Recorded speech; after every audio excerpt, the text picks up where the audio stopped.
In this video, I am going to walk you through how to do partial range of motion pull-ups. In fact, we're actually going to do chin-ups to start with. I'm a really big fan of full range of motion pull-ups or chin-ups, which means that you start from a dead hang where you're in full shoulder flexion and you pull all the way up until your chest is touching the bar, whether it's this underhand grip, which is a chin-up, or an overhand grip, which is a pull-up. For most people, a chin-up is an easier place to start.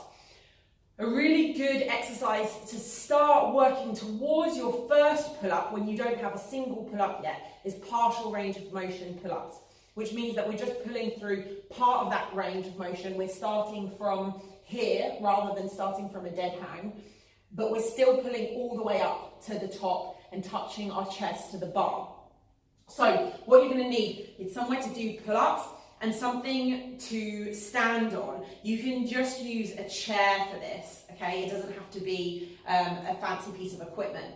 So standing, you want to make sure you're a height that you can actually pull from. So this is going to take a little bit of playing around, and you might need to start with something a bit higher than you think you need.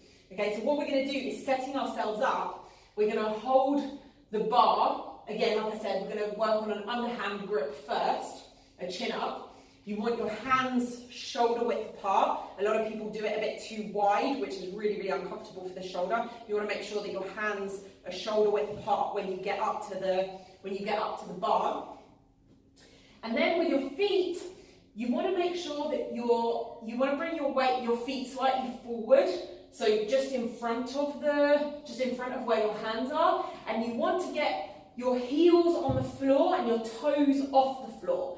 This is important because when you pull up, when you do the pull up, you want to make sure that you're not kicking up with your toes at all. Okay, this movement, this flexion of our toes is really, really powerful. We can get a lot of momentum going, and we want to pull up from a dead stop. Okay, so we're gonna put our weight on our heels with our toes off the floor. I hope you can see from here, and then we're gonna pull up. We're gonna get tension in our back, pull our shoulder blades down, and from here, just pull up towards the bar.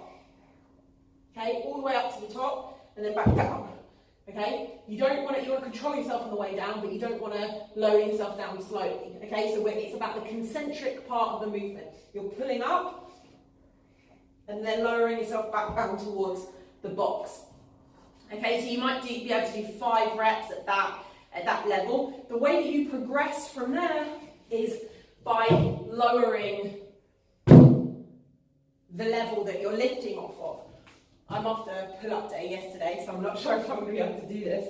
But remember, it's still getting our feet just slightly forward of our hands, okay, so that our body's at a slight diagonal and our chest is kind of looking up towards the bar.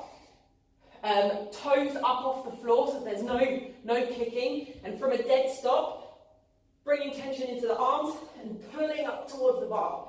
Okay, so what we don't want to do is jump up, or if we're on our flat feet, we can kick with our toes, which gives us a little boost in the beginning and makes it way easier. You want to make sure your feet are like this, heels on the floor, and pulling up from a dead stop.